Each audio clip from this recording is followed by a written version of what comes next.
So I've had receptionist jobs. I mean, I worked front desk at the Campus Center Hotel at UMass. But before then, I was cleaning rooms at UMass. And I'm glad I have had every experience that I had,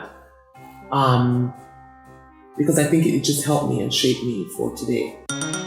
My father told me life is not a bitter road. This is Origins Africa podcast, where we explore the origin stories of people who have made and are making their dreams come true, asking the what, the when, the how, and the why. I'm Osheye, and on this episode, we meet Bukky George-Taylor, the founder and managing director of Robert Taylor Media, rebranded from the Bobby Taylor Company. This is the first of a two-part conversation. You will hear Bukky talk about her early exposure to the world of PR as a kid and how she hadn't realized that she could make a career out of it. Bukky will also talk about leaving Nigeria for the United States at the age of 15, her early careers, as well as the birth of My Call app, Africa's first social calendar app.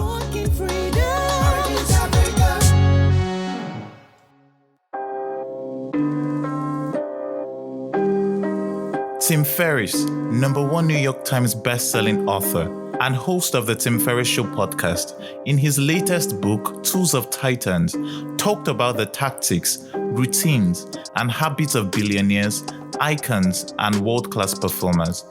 From his research with over 200 world-class performers, Tim concluded that, and I quote, "Humans are imperfect creatures. You don't succeed because you have no weaknesses. You succeed because you find your unique strengths and focus on developing habits around them." End of quote. However, for many people, finding these unique strengths upon which to develop habits or build a career could be a Herculean task. That is because these strengths come so naturally to us that we fail to recognize them and end up taking them for granted, not realizing that they are unique strengths that we can develop and build into successful careers. Bukky George-Taylor faced that same challenge on her journey towards becoming the strategic communications and special events expert, public speaker, and entrepreneurial coach that she is today. Bukky was born into the world of PR, and it came naturally to her. I like to say that I was born into it. It comes very natural for me. My mom, obviously, being a major factor, the fact that she studied public relations and comms, has a master's from Boston University. And so my home and just growing up was very, very eventful. If we weren't having an art show, I was on a plane, as a young girl, doing ads for Nigeria Airways. Or my mom's met up with Ben Bruce, and Ben Bruce wants me to sing in the opening of The Most Beautiful Girl in Nigeria. So I'm in, what's the name of our place in Surulere there? National Theatre. National Theatre. How was the experience for you? It was dope. And that was the year that Nikhil Shinowa won. Yes. So my school was invited at the time, and we sang this song, "Isn't She Lovely?" So I did that. Do you still sing? No. Voice is destroyed. I used to be a good singer when I was in secondary school. You know when we used to do social nights and miming and everything? I was in there with the Keith Sweat. So I had a very, very colorful childhood. I mean, when we had USA 94, Nigeria Airways was the official airline, and my mom was general manager marketing for Nigeria Airways. So she handled the partnership with the Super Eagles and Nigeria Airways, down to like where they stayed and all the different activity. And I got to be a part of that. So I've kind of always been in the mix. So even when I went to secondary school, quickly, social prefect now, standard. Interesting. Of course. Social prefect, I was organizing the baddest social nights, bro. Like, And I know you are also smart, and you've been smart since you were a kid. So how were you able to balance that? You know what? I don't know how I do it. And very interestingly, my son's the same way. I'd bring home the straight A's. I mean, even when I was in college, I was on the dean's list, Atlanta Honor Society, all of that, but still extremely socially active. Always organizing one thing or the other, or being in the middle of something is just what I do, how I function. So okay. With this early exposure into the world of PR, how did it affect your worldview from that young age? What impressions did it leave you with? What perspectives did you form from that young age? You know, I think that as a young girl doing all of this, I mean, I remember times my mom would come home from work and she's like, I'm on TV, I'm sitting next to this one. And then we're all there watching TV. I'm like, whoa, that's so cool. Or she would come out in the newspaper and they'd write Mama K, Nigeria Airways MD woman. And I'd see that, I'd be like, So then now growing up, getting into secondary school, organizing stuff, I didn't even realize what I was doing was anything. I knew how to publicize anything. I could make anybody buy anything. I can tell you this water here is the holy water from somewhere. You believe me, right? Moving on into college, and I'll never forget my mom came to visit me one semester, and she brought me tape. I can't remember if it was a tape or a CD, and it was Tribesmen, LD, and the rest of them. And I remember looking at the back of it, and there was a phone number, and I called, and it was LD that actually picked up. And I said, "Hi, my name is Bukky. I'm calling you from the US. Like, I didn't know that Nigeria were making jams like this now, and X, Y, and Z. There's an event called the Nigerian Reunion that happens every 4th of July in the US. I'm going to push your name forward and blah, blah." Are you Guess what? serious? They flew him in. And, so I've always been involved in that stuff. I didn't see it as a job. It's just kind of stuff that I've always done until I decided to formalize it and register my company when I was 25. Today, Bukky is the founder and managing director of Robert Taylor Media, rebranded from the Bobby Taylor Company, a company she started in Canada at the age of 25.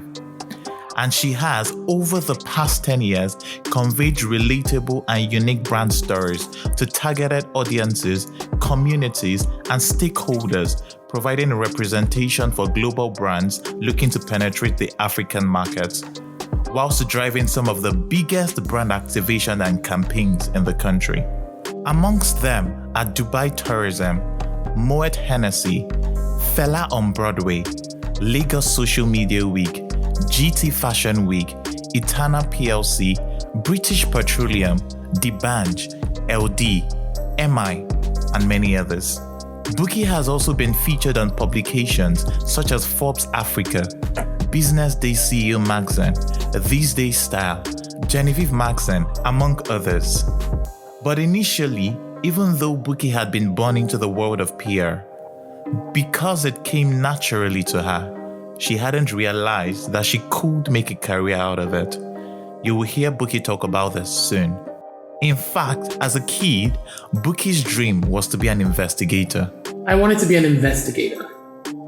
Okay, investigating what? And you can blame that on Secret 7, Famous 5, and Nancy Drew. I just wanted to solve crime. Oh. I thought, in fact, my brother, if you're listening to this, Femi, I love you. I made Femi join me on adventures that weren't even there. Like, we would just make stuff up. Like, I'll see a pair of slippers and I'll be like, Femi, whose slippers is that? Like, I don't know. This is my brother, 2 years younger than me. Poor kid. He's like, I don't know. I'm like, we have to investigate. We're bringing out paper, we're writing shoe or found here, slippers. Where is the second leg? Serious? Bruh, I had the biggest and the wildest imaginations, and I entertained myself, and I took my brother along all my biggest imaginary stuff. All the kids in the neighborhood, they were ready. Bukky, what case are we solving today? Okay. Like, guys, let's walk around. Why is the neighbor talking to 6 people who are, I swear we almost got in trouble. But I had a massive imagination. But it's so interesting how my big imagination and my love for books and my love for stories is very, very reflected on my ability to write amazing press releases. And I'm able to describe stuff, and that's how I'm able to sell anything. And I'm able to, curate the perception for any brand because I have a massive imagination. I can pull together a campaign. I can see it and I will execute it. So yes, it came naturally, but did you need to hone it as well? Trainings and stuff? I mean, obviously, with education, with everything else, and your knowledge of the industry, you'll obviously know how to not go overboard. Because, back then, I used to tell my brother to sit with me on a chair and that we would fly to New York. That's not going to happen, right? So, with the big imaginations, you obviously use PR tactics and things that you learn and all of that to make sure that you're building the right campaigns and you're talking about, the relevant things that the brand wants their target audiences to know. But having an imagination, I say, is something that is extremely important in this field. Bukky is also the founder of Africa's first social calendar app, MyCrawl, which launched earlier this year in March. According to Bukky, it is that same imagination that comes naturally to her that gave birth to Crawl app. But how did it happen? Crawl app was my imagination of, Bukky, everybody calls you for where to go. From Tuesday, your phone is blowing up. Yeah, Bukky, so one of my friends wants to do dinner somewhere, but they want somewhere a little bit private, but the place still needs to have some music, and the place has to be very, very wine friendly. And I'm like, okay, OT's place. Boom. Bukky, yeah, me and the boys want to go out partying, and we don't want everyone to see us, but we want a place where we can dance. I'm like, okay, so I'm going to call Obi Cubana. I have studied the entire city in terms of social experiences. And I said, you know what? This is enough. I'm calling my friend Shegun. Shegun, we need an app. We need a directory. This app is really not that complicated. I can't imagine how many people have seen the app and are like, this girl, this DNPCA, right? This is super easy. It's like having a bloody directory. But then there's a lot of work. It took us about 2 years. We went through 3 app developers, to find the right look, the right feel. And it doesn't stop. This is not an app that you build and is going on its own. People are constantly wanting to see different things, different experiences. So it means that my eye too is on the ball. You can't open the app and you're seeing the exact same thing every week. It has to change. There's a lot of content management. But it took 2 years. Yeah, 2 years. Why? All the right images. There's over 100 and something different social experiences there. Restaurant, bars everywhere. Finding where our best yoga classes are. I had to experience all of these places firsthand. Oh, I see. The app describes everywhere uniquely. Okay. Yeah, it was a while. There were some times where we kind of almost gave up, so there'll be dead air for like 3 months. And then Shegun will call and say, what's going on with our app? And I'm like, oh, yeah. So, yeah, let's start again. And then we start again, and then there's dead air again. So, yeah, it took a while. So both of you complimented yourselves? Yeah, if it had been just you, you probably would never send. And then we have Eze too. Eze is just a whiz to the whole tech space and the entertainment space as well. So I had to call him in. And that's when, you learn that you try to do stuff yourself, you might never get it off the ground. But then you need to bring in the people that complement where you don't have certain strengths. And that's exactly what I did. I just called my boys. To download the app, simply go to Play Store or App Store on your phone and search for Crawl App. Now, albeit Bukky had grown up self-confident in an affirming household. My mother is an Igbo woman. Okay. And when you have an Onitsha woman raising you, you're gonna be alright. I couldn't help but wonder if her early exposure into the world of PR as a young girl had had any unintended negative impact, or if she had developed any insecurities. Obviously, I think there were insecurities because, I had a very fun, but at the same time strict mom who was very into her world of comms. And so public perception was something that was extremely important to her. And we learned that from a very young age. You can't sound like that. You have to sit like that. How you're perceived, all of that kind of stuff. And I think that might have put some pressure in me caring about public perception. Because that's part of the big deal when it comes to comms and PR is managing the perception of the public on your brand, whether they're trusting it, whether they're liking it, whether they're buying it. So I'm very, very self-aware, which can be extremely tiring. Yeah. Well, I think hopefully you didn't get to a point where you were too focused on external perception. I'm constantly calculated. Okay. Yeah. So that's not particularly a very nice thing, but it is what it is. And it's some of the things that, I work on and I struggle with. But yes, you're self-aware as a publicist because I'm constantly dealing with and managing the perception of the public on any of my clients' brands. So it's almost inevitable that I'm doing it to myself as well. So sometimes only my friends and only those that are super close to me get a glimpse of what Bukky's really like.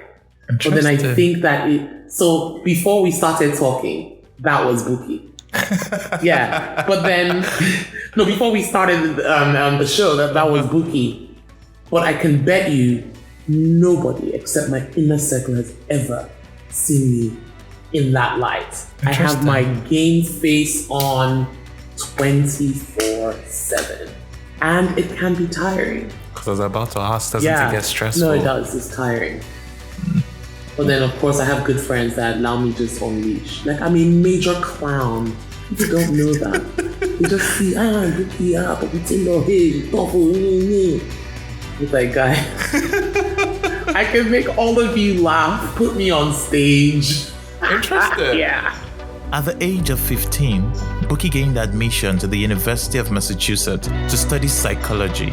Was it her desire to be an investigator that prompted this, since she hadn't realized then that she could make a career out of PR?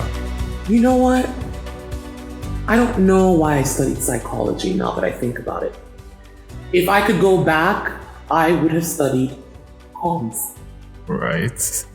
But it just didn't occur to me that half of the stuff I was doing was comms. I see. Because it was so natural and it was so what I was used to seeing every day anyway. Is it that you didn't think you could build a career out of it? I don't think I realized. But first of all, we have to give attention to the fact that I was 15. Sure. I doubt that anyone really knows what they want to do at 15. I started off as a psych major. By the time I read 2 textbooks on mad people, I was like, this ain't working. And I ended up studying African American history, which was absolutely phenomenal. Now, while in Afro Am 101 class one day as a psychology major, Bukky had heard her professor declare that about 80% of slaves had been from Nigeria. Bukky had been so shocked and intrigued that she decided to switch her major from psychology to African American history. Bruh, I'm like, no, we're British, the British colonized us, we know Mary Mitchell Slessor and Lord Lugard. What are you talking about? What slaves? And that's when I was like, okay, changing major. I feel bad that I had to leave Nigeria to study that. I think that it should definitely be in our curriculum. From everything from Elauda Equiano, from Booker T. Washington versus W.E.B. Du Bois, which is what we're going through right now, to visiting major African art galleries in New York, Kenkeleba, all of those things. I was very, very into it. You know, we had a course called The Writings of Chinua Achebe. There's no reason why that stuff is not here. And his kids went to UMass.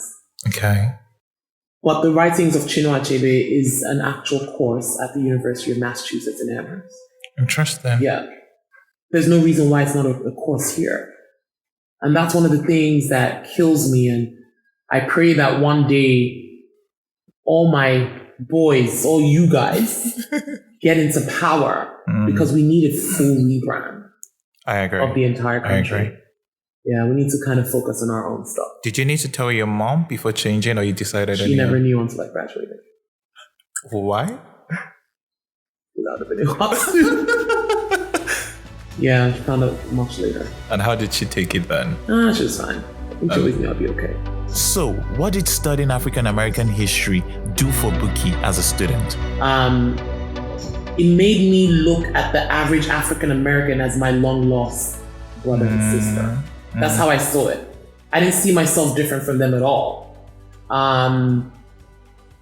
It now gave me a deeper insight as to their social issues, behavioral patterns, and history, and oppression, and all of those things.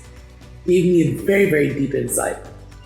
And I always tell people and I advise people that, you know, if you're moving to another country, I know it's comfortable to find your own Niger crew and stay there, but it's not actually the smartest thing to do. It's actually smart to get deep into the culture and understand whatever it is that you're doing in that country. So that's one of the things that I did. I mean, I had friends from Haiti. I had friends from Dominican Republic. And then, of course, my African-American friends as well, which is what propelled me to join the illustrious Alpha Kappa Alpha Sorority Incorporated.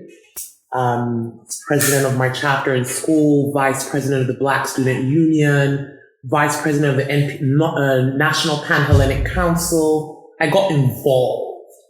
I also minored in women's studies.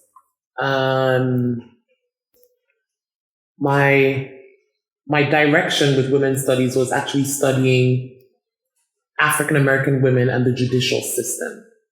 So some of my courses actually permitted me to go into the prisons, seeing a lot of women that were in jail for crimes that their boyfriends committed or assisting their boyfriends in doing certain things. You know, and just hearing some really, really deep stories. Women giving birth in jail and all of that kind of stuff. It was a very, very big eye-opener for me. Okay. So none of this stuff was exactly very PR related, but at that point, had you started considering PR as a career? No. What were you considering at that point? I was going to be a professor. Oh, professor of what? African American history and African studies. Okay. So there was a PhD program that after you graduated from UMass Amherst, a 5-year PhD program. That was the plan. Okay. And then my friends called me to come for a party in Washington, D.C. And that was the end of that. Oh. I'm kidding. But there was a PhD program that would have allowed me to start to do that. Okay. At UMass. I wanted to be a professor at the time. I wanted to teach. I wanted to be part of there was an organization at UMass, and it's not there anymore. It's called SEBS. Okay. Committee for the Collegiate Education for Blacks and Minority Students. Okay. When I entered the university, I entered through SEBS. Oh, okay. SEBS was my mentor. Okay. It was led by a woman called Doris Clemens. Gosh, I remember everybody there now. You're taking me back. That's the idea. Xander Seymour, all of these lovely women who, when I got into UMass, first meeting I had was to go to SEB's office. They introduced me to my peer counselors. Okay. Who now walked me through choosing the right class, everything, showing me which dorm where all the black kids were. We had, there was this dorm, and there was a particular floor called Harambe. And that's where you'd find the other Africans, people from Kenya and everything else. But SEBS gave you that insight. They held your hand. I had to report there weekly to let them know how my courses were going and all of that. And that was a support system that they gave to minority students. Okay. Yeah. They had their own building. It was called the New Africa House and all of that. So during the summers, I would also volunteer for SEBS. Okay. I became a peer counselor myself. Okay. And we would stay back and do a program for minority students that were coming into UMass. And we would do skits to talk about sex and AIDS and all of that stuff and STDs. We would do skits to talk about, managing your finances. We would have one-on-one sessions with people. These new kids coming to school as freshmen were allowed to talk to us and ask us questions about the university and all of that. We had our t-shirts and everything, and we were just these bunch of people that dedicated that time. During the summers as well, I dedicated time to the Upward Bound program. The Upward Bound program, was a program that was put together. I can't remember her name right now. Spanish woman, actually. It was a program that came into UMass, and it would allow inner city youth from high school come and live on campus for 2 weeks. Okay. Take a college course and see what it's like to go to college. And the purpose of the Upward Bound program was to inspire these young kids to want to go to college. Oh, okay. Because the US obviously has an issue with people just stopping at high school and then going on to get a job and, staying in that. And if you're lucky, you've got an experience and you can move up. But this was preaching, finish high school, apply and go to college. So I spent 3 summers also with the Upward Bound program. Okay. None of those kids knew I was their age. I was exactly their age and even younger. How old were you? I started the Upward Bound program when I was 16. Okay. So I did it at 16, 17, and 18. The typical high school student in grade 12 is 18, 17, 18. So some of these kids were my age. But there I was doing busting, lights out, 10 o'clock, lights out, everybody go to bed. No boys in the girls' room, no girls in the boys' room. Okay, today this is the activity, this is what we're doing, this is who's coming to speak to you, teach you about financial aid, talk to you about the Divine Nine, which is the fraternities and sororities, college experience, all of that stuff.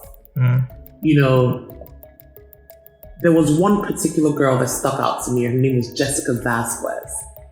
She's gone on to become a police officer. She lives in Tampa. We had lunch 2019 summer and all of that. So I still see some of, quote unquote, my kids. Interesting. Yes, I'm still in touch with some of them. Jessica was that quiet boy. I ain't got time for this. No, I ain't doing this, blah, blah. I was like, listen, calm down. Not doing what? Of course you go to school. Of course you do. Like, are you mad?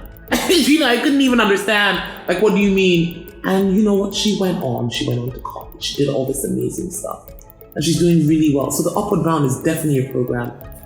Her name is Dr. Sonia Korea, the founder of the Upward Bound program for the one that used to come up to UMass. So yeah, my life was pretty active. And unconsciously from these programs, you were honing your leadership skills, Possibly. how to influence people, Possibly. public speaking and stuff like that. Yeah. And which is why I tell people, like, let your kids get involved in school. Allow them. Let them join whatever groups, whatever it is that they want to belong to, let them do it. I agree, because in school, I also joined ISEC. I don't know if you're familiar with ISEC. It's actually as at then, I don't know if now, the world's largest student organization. No way. As at then, it was in 124 countries. Wow. I think thereabouts. So we had ISEC in OAU IFA. Wow. So it exposed me to life in the corporate sector. We're having meetings, like executive meetings within the circles. We're going out to sell to corporate organizations, establish partnerships with them. So it helped in honing my skills as well. And I always tell people, please expose yourself to as many things as possible while in university. Totally. It was good. I don't know why I was interested in those kinds of things. But it was important to me at the time. You know, I kind of possibly took on UMass as my client without knowing. Knowing. When you say it was important to you at the time, or what do you mean? It was important for me to make a difference. Okay. Yeah, no, I needed to do that. I wanted to be that all-rounded college girl. Okay. You know, I mean, even with the sorority, because I was president of my chapter, breast cancer walks, everything, we did it. You know, because the organization makes you send in your grades at the end of the term. And if you're falling below a certain GPA, you are made inactive.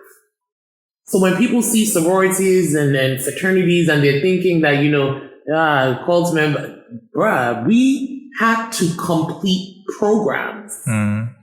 5 different targets every semester. We had to send in reports, your grades and all of that stuff. So it kind of molds you into this amazing college woman with big ambitions and whatnot. So if anyone's listening and your kids are in school, especially in the US, please encourage them to join one of the Divine Nines. And it has to be the Divine Nines.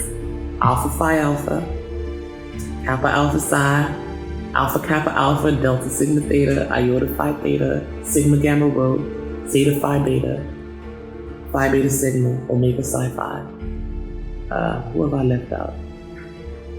The Divine Nine. Just Google the Divine Nine. And in Nigeria, I know there is ISEC, there is Anansa, there is JCI. More black brown. I didn't tell anybody to join the Sisters of the Black Brown. And Sisters of the Black Brown, no beef, don't come for me. Relocating to another country on your own is often a tough experience. Now, Bukky had been 15 years old when she moved to the University of Massachusetts for her undergraduate program. So she became an adult pretty quickly. How was the experience for Bukky, and what were some of the challenges she faced? Find out after this short break. I'm Osheye, and you're listening to Origins Africa podcast. Hi, dear listener. If you love our show, please leave us a review on iTunes and Apple Podcast.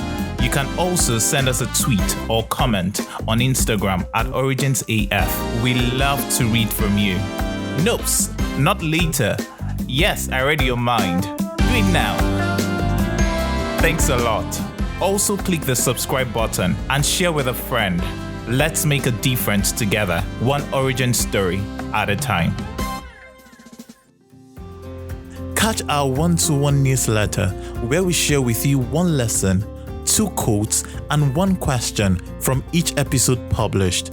You'll find it at originsafrica.substack.com.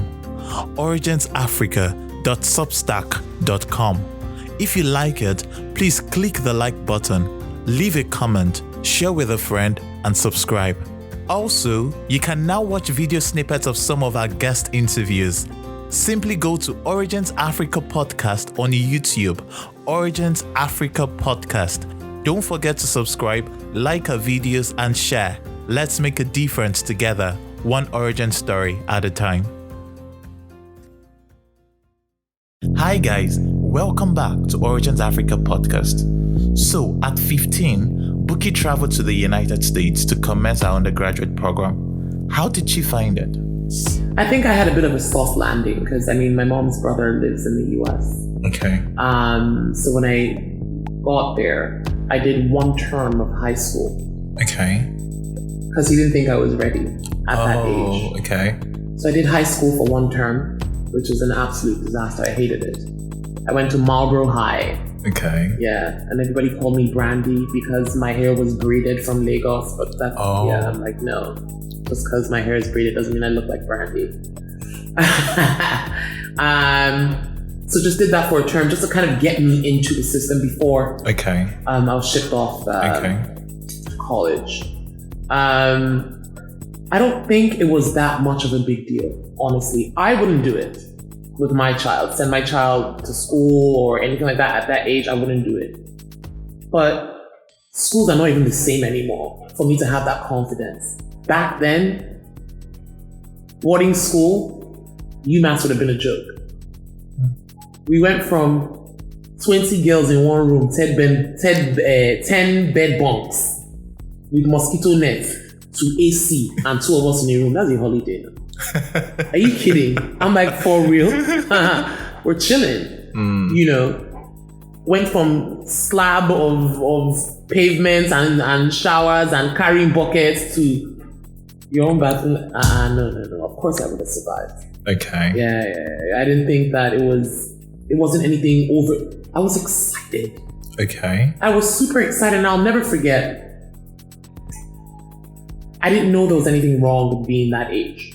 Okay. And the first month at UMass, we had a newspaper called the Daily Collegian. And the Daily Collegian put out, you know, whatever issue that they had. And it says, UMass welcomes its youngest student. And there's my name. So my name became Jailbait. Everybody called me Jailbait. None of the guys talked to me. No one asked me out. No one took me on nothing. What? She's underage? If you touch her, you're going to jail. Oh. So my nickname was Jailbait. Yeah. That was the part that was hard, socially. And then if you know the US very well, you know that even in the clubs, you can't get until you're 18. Mm-hmm. 18 to get in, 21 to drink.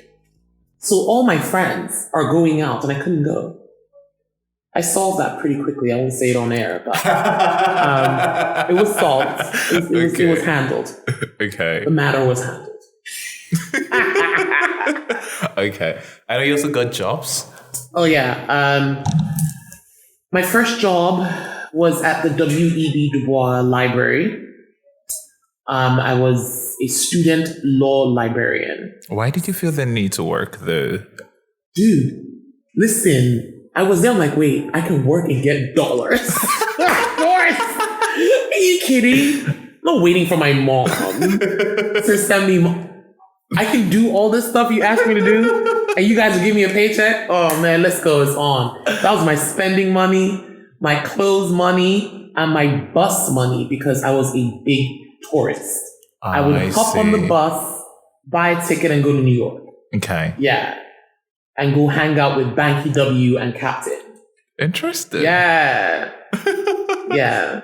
And I know you got your apartment when you're 16? Yeah. I moved in. It wasn't my own apartment. It was a house. Okay. And I had my own room, and there were other women, and there was 6 of us, and I was the only black girl. Okay. With these 5 amazing white women who knew about a pussy by the time I was done. Yeah. So I moved out, I got my own place, I was paying my own rent. So school seemed like a pretty interesting adventure for Bukky. But of course, it wasn't without its challenges. There were times where, because you see, I was at UMass as an international student. Okay. And there were times where my mom would call and say, I can't afford your school fees. Oh. Those times came. Can't afford your school fees, but I'm working on it. Don't worry, Bukky. And I would just be like, dang, like, what am I going to do? So I would either drop some courses, so then taking lesser courses so that it's cheaper, or, you know, luckily for me, I'd moved out of the dorms, so didn't have to worry about that.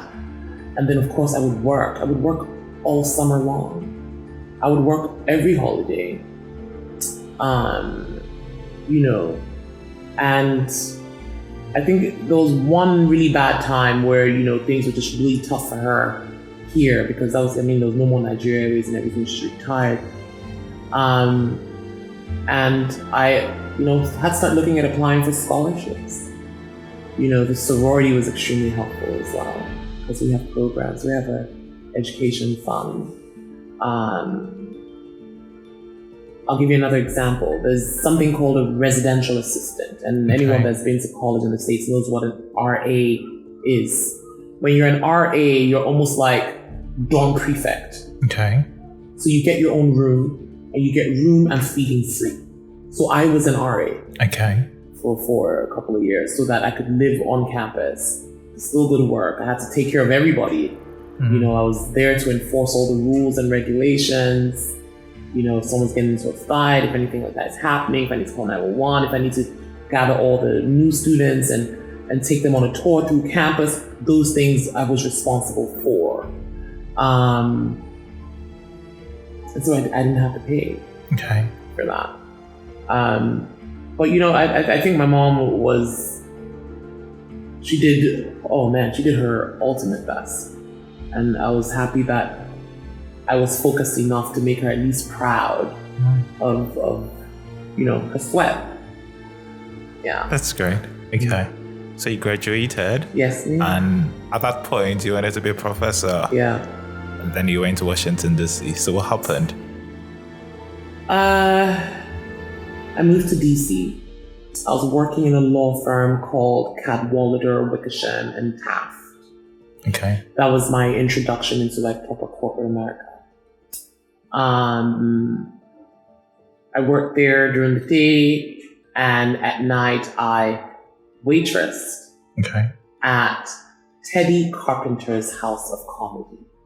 Oh. I don't think it exists anymore, but it's a black comedy club.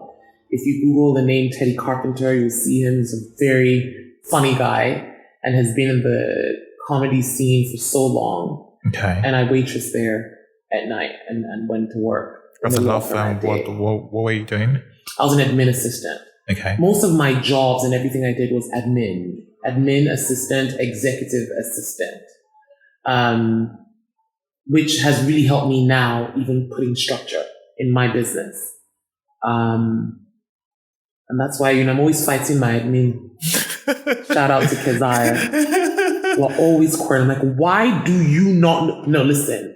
What's the process? Document your stuff. Okay, make me an admin folder. Let me know everything that happens in this. What do you mean you don't? And it's just not a very common thing, but in the US, super common. Okay. Admin work, common. You start off receptionist, then you move to admin.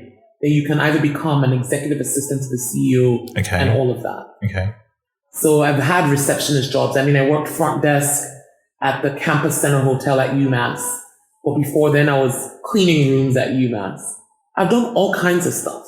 And that's why sometimes when I see people wanting to become an entrepreneur right away without a vast wealth of experience, I'm kind of like, I hope you're ready. You kind of need to know, down to my office cleaner in my office. I know what she does and I know what her days are like and I know how to make her job easier because I've done it. When I go to a club, when I go to a restaurant or anywhere and the waitress is doing rubbish, there's no need for me to shout. I tell them, listen, I've done your work before. This is not how it's done. If you're going to be late on my food, you can at least come and tell me that my food is coming. Or that there's been some delay in the kitchen, can I give you some nuts? Or if you've made me wait for so long, then you're bringing that chef out to come and apologize to me from the kitchen. Because when I see the chef leaving the kitchen in a busy restaurant, I'm going to feel important. I'm going to feel good. I'm going to forgive you. True. So I pay attention to all of these things. And I'm glad I have had every experience that I had. Because I think it just helped me and shaped me for today. But at that point, working as an admin assistant, the goal then was to be a professor. So, right? Yeah, professor at the time, and that I didn't want to do the PhD. I didn't want to do the 5 years at UMass again. So you decided that whilst you're working as an admin assistant? No, before I graduated. Oh, okay. Yeah. So, But from the onset, when I got there, the whole plan was to become a professor. And then after school was over and life happened, and I found myself in DC, Maryland, and I started working, the appeal to go back to school again was not there. I was thriving in my career as an admin assistant. what dreams did you have then, or what were you looking to do at that point? I was I was surviving. 19. Okay. I had no dreams. I was working. I was making money and waitressing in a popular black comedy club. And then you're living, you know. There's a difference with how things are in the US and here. Okay. Here, from the age of 19, 20, you're already thinking of your next move of how to hammer. We don't have those issues. Oh, okay. No, you're comfortable. You have a career, you know. Because Yankee is easy now. There's no shocking surprises. Your light bill is coming. It's going to be $50 forever, every month. Your cable bill is 20 something is there. Your rent every month is this. Your salary pays it. You're living. You're meeting people. You're having fun. There's you're no doing pressure, all of that. No, not here. Where next month 3.5 M. Where we better start planning to become millionaires now, so we can afford net. See how NEPA shocked us with these new bills. What's that? Nah. Okay. So I don't think that I was thinking too much. Okay. I was very involved in certain things. So, for example, the Nigerian reunions. There was an organization called NRC. Okay. Shout out to Shegun and Kumi Demuren. Every July 4th weekend, which is America's independence, NRC would pick a city and get a hotel and plan all of these activities for 3 days. And all Nigerian students, everybody comes and ruins the hotel. Interesting. Okay. I don't think there was any hotel that ever allowed us come back there. We were blacklisted from every hotel. So I was working with them unofficially. Okay. Organizing and doing that, helping them get in touch with artists or suggesting certain entertainment and things like that. So that kept me busy a little bit. How long did you do that for? Oh man, I think I did 3 reunions. New York, I did Houston, and I did Miami. Okay. Right? Yeah, and I did LA. Okay. 4. So unofficially just part of like tagging along with team, assisting where I could. And that was great. We got to meet everybody, you know. Everybody from the reunions. I'm sure like if I put out, did anybody ever go to the Nigerian reunions? You see a good amount of people. Those were some of the most successful events that I'm shocked that it still does not exist. I see. So Kumi, if you're listening, please, we need another reunion for the old G's. We're old now, you know, but it was good times. We connected. We were very, very well connected. And I guess it was also from there you were gradually building your network and contact with entertainers back here in Nigeria. Yeah. LD would definitely take credit for kind of introducing me to the entertainment scene. Okay. Because I ended up becoming LD's publicist. Okay. So everything I knew from writing writer contracts to product placements and things like that was LD. Okay. Yeah. Did that happen after you started Bukky Taylor Company or before? Okay. Yeah, before. Bukky Taylor Company was formed a little bit after. But then, after working in the States, I moved to Canada. Okay. How long were you in the States for? Can't remember. I left 2002. Okay. 2003. Yeah, I think I left the US in 2003. Okay, then you moved to Canada. Yes. Okay, I think you got married? Yes. I met a nice guy. Okay. Yeah, cool guy. Got married pretty early. Was it love, or when you say you got married pretty early, was it love, or why did you love. get married? Okay. Oh no, it was. We were like 2 young, crazy people, just happy. Mommy agreed? They didn't know. Oh. They found out after. Okay. Yeah. I just lived my life. Independent. So you May my take children risks not a do lot. this to me. You take risk a lot? I do. Okay. I do what I want at the time that I feel that it's right. Although now I'm learning to apply wisdom and learning patience. Okay. But the me of then would do the move that I felt was right then at that time, like now. No holds barred. I didn't feel tomorrow was promised to anybody, and I didn't feel anybody needed to wait. I see. Okay. Yeah. So you got married? Yeah. Moved to Canada? Yeah, I went to a little courthouse. Okay. I wore a pink suit with my sorority pin. Yeah, and then we did that, and it was great.